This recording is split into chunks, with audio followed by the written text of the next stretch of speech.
Today we're going to be showing you how to make natural cordage. In this case, we're going to be making this from a willow branch. You can also make it from sage, cedar bark, grass, stinging nettles, anything that's fibrous that you can weave together to get what we're trying to achieve here. On this particular material with willow, it peels really nice into long, thin strips.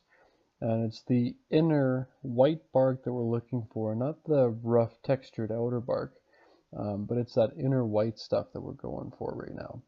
So we're going to go ahead and take this, well, you can see in the video there, we're going to take this stick, peel it all back. You can use your fingers, knife, scraper, whatever you got kicking around, it all works. And go ahead and shave your bald and get all the material that you can off of it, and you end up with a big pile of it. So here I'm just demonstrating. You don't actually have to use your fingers. You can use a blade of your knife, a scraper, rock, plastic, anything that you got kicking around that can help you achieve your goal.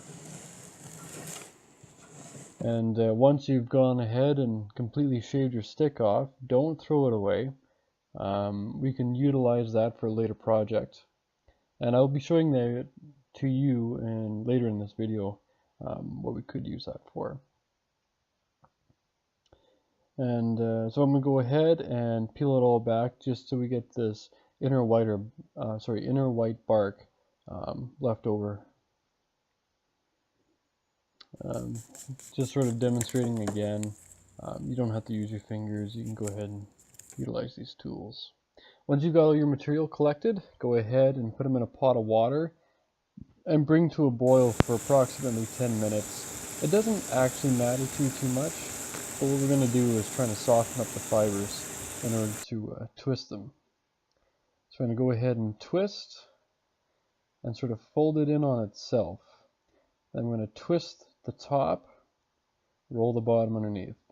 Twist the top again and roll the bottom underneath, and keep repeating this process until we have a length of cordage.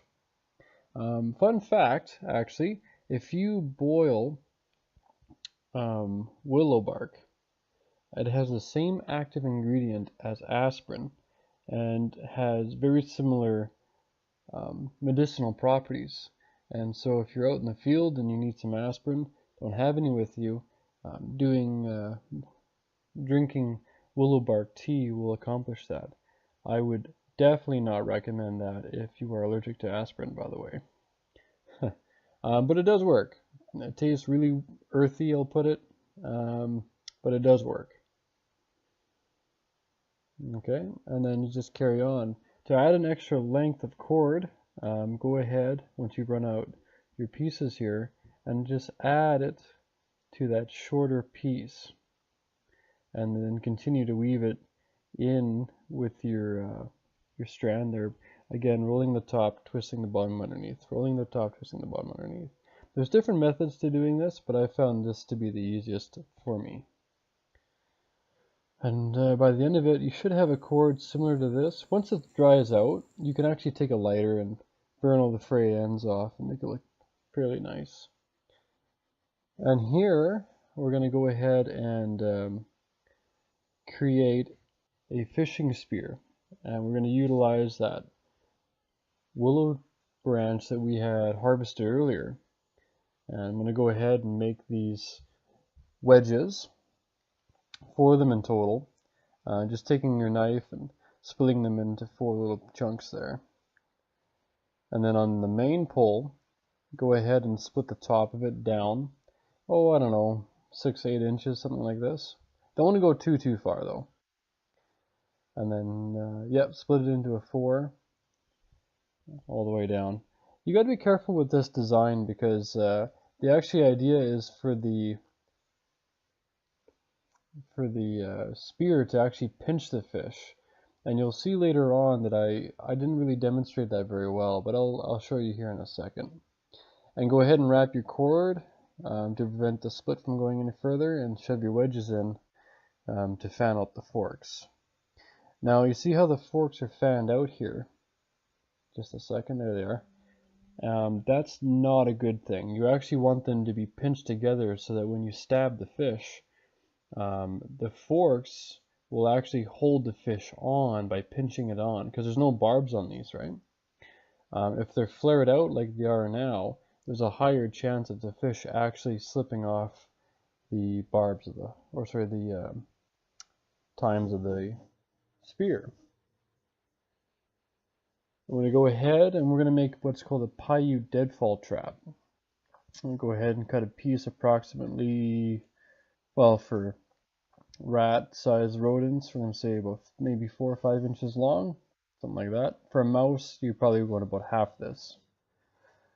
And then I'm going to go for our toggle, and maybe 2 inches is most, maybe the length of your thumb, and split that sucker in half. Nothing crazy, perfect. So you got your toggle all made up, and this is going to be your hinge. Normally in the field you'd use smaller sticks than this, but I didn't want to let that willow go to waste. Go ahead and cut a notch on the boom, I'll call it, of the trap. And there you go, you just made your hinge. Notch your toggle, and that natural cordage that we made is going to grab on to that toggle switch there. And you'll see what that's for here in just a second. But go ahead and notch both sides out, nothing too crazy, just something for the cordage to grab onto.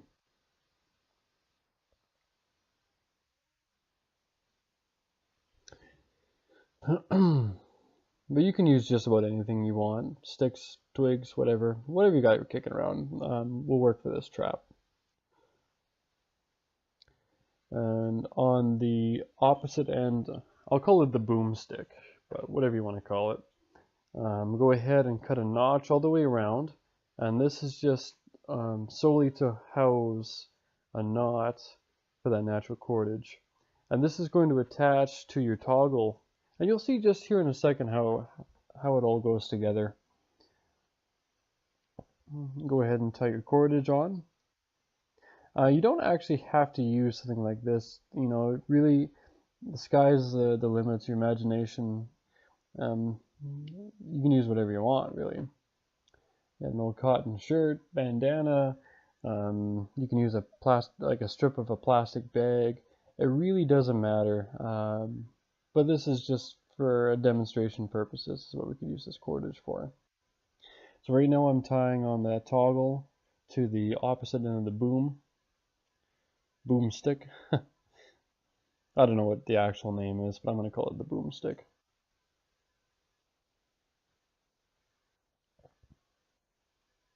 Perfect. Surprisingly, this cordage is quite strong. So I'm just measuring things here, just making sure that it's all going to fit together the way that I want it to. And good lord, was that a pain in the butt to set up on that smooth surface. But you can see this part here is the part that's going to slip off. And when the mouse or rodent, whatever it is that you're trying to catch, hits that stick, it will set the deadfall down and crush whatever meal it is. And that trigger stick, that little thin one, super thin one, you would put bait on the end of it. And that's going to go inside. You would use a rock or a heavy log or something. But the part that's touching inside the log, not on the toggle stick, but the inside, that's where you'd put your bait. So it forces whatever critter inside the trap. And once he tries to move that stick, the whole thing just collapses on him. And I'll demonstrate here just in a second. So it's the trap set now. This is going to be your mouse walking in. He taps on the bait that you've already pre-baited. Boom, got your meal. Alright, thank you for watching, and I hope you enjoy.